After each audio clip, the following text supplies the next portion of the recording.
हरे कृष्णा। भगवत गीता की इस वीडियो में हम शुरू करेंगे 7वें अध्याय का 26वां श्लोक।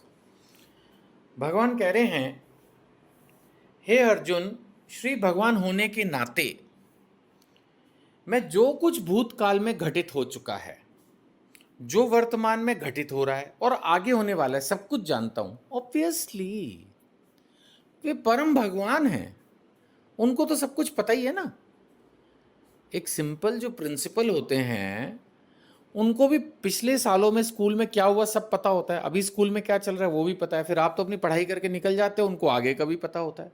एक तरह से उनका जीवन होता है, मतलब कुछ हद तक तो जैसे एक स्कूल का प्रिंसिपल है वो स्टेबल है, नहीं उसको पता है अगला पिछला मोरलेस, उसको आगे का भी आइडिया है कि किस तरह से चलने वाली हैं चीज़ें।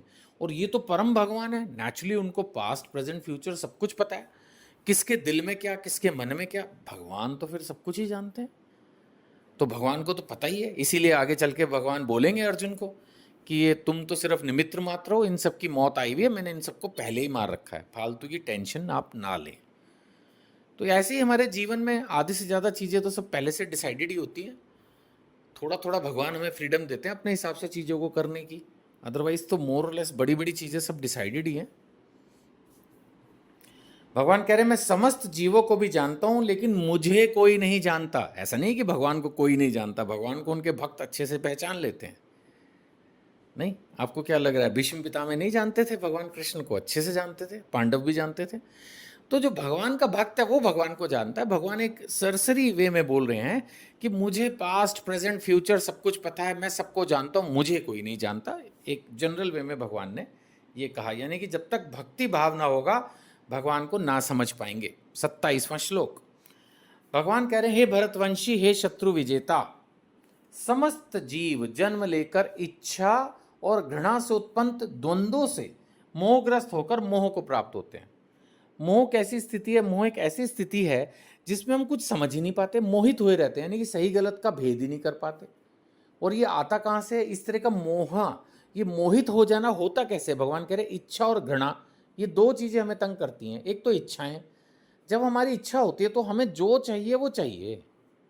नहीं, राग, इच्छा से राग उत्पन्न होता है। राग का मतलब चाहे मैं इस चीज के लिए काबिल हूं या नहीं, मुझे चाहिए या मेरे को चाहिए। यानी कि जैसे धृतराष्ट्र में राग था कि उसके बच्चे राजा बनने लायक हैं या नहीं, उससे कोई मतलब नहीं है, मुझे बनना है राजा, मेरे बच्चों को बनना है राजा। That is the point, that is the point. ये है राग। तो इच्छा से ये चीजें उत्पन्न होती हैं। घृणा दूसरे से, ईर्ष्या, ये भी धृतराष्ट्र में थी। पांडव काबिल थे तो उनसे ईर्ष्या, है ना। द्वेष, ये द्वेष क्या है कि दूसरा बंदा एलिजिबल है, दूसरा बंदा काबिल है, लेकिन तब भी हम चाहते हैं कि उसको वो चीज जिसके वो काबिल है तब भी ना मिले।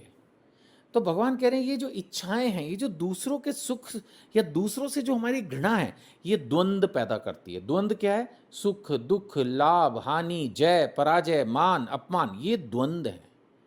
और ये द्वंद्व बंदे को मोहित करे रखते हैं, मोहग्रस्त कर रखते हैं। उसको समझने ही नहीं देते कि क्या सही है और क्या गलत है, और बस वो अंधाधुंध अपना जीवन जीता रहता है, जीता रहता है, जीता रहता है, चलता रहता है, कुछ नहीं पता उसको क्या सही क्या गलत। इसीलिए भगवत गीता सजेस्ट करती है, भगवान ने भगवत गीता में कहा भी है 4थे अध्याय 16वां श्लोक कि तुम्हें नहीं समझ में आएगा what is right what is wrong, तुम मेरे पास आओ, मैं तुम्हें बताता हूं। That is very important.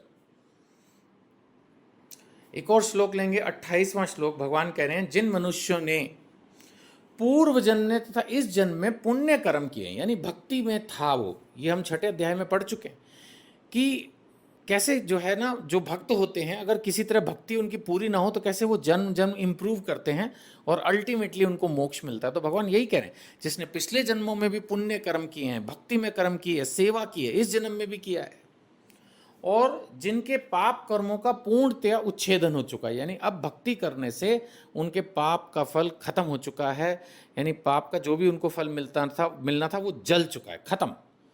अब वो पूरी तरह से एक तरह से शुद्ध भक्त बन चुके हैं, वे मोह के द्वंद्वों से मुक्त हो जाते हैं। अभी हम जो बात कर रहे थे 2 मिनट पहले ही कि जो मोहित होकर जो द्वंद्व होता है, हर वक्त सुखी दुखी की फीलिंग, हर वक्त मान अपमान की फीलिंग, है ना, हर वक्त जय पराजय की फीलिंग, हर वक्त लाभ हानि की फीलिंग, ये सबसे वो मुक्त हो जाते हैं, संतुष्ट रहते हैं, स्थित प्रज्ञ। दूसरा अध्याय में हम डिस्कस कर चुके हैं, स्थित प्रज्ञ तो जब वो स्थिति हासिल होती है तो वे सफलतापूर्वक मेरी सेवा में तत्पर होते हैं। ये तत्पर शब्द भगवान बहुत बार यूज करते हैं। तत्पर माने कंटिन्यूस, रेगुलर, लगातार, बिना रुके वो बंदा भगवान की सेवा करता है। That is very important.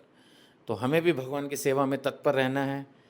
हमें भी भगवान की भक्ति और उससे रिलेटेड कार्यक्रमों में जुड़ना है, भगवत गीता का प्रचार करना है, भगवत गीता को समझना है, जीवन में फॉलो करने की कोशिश करनी है।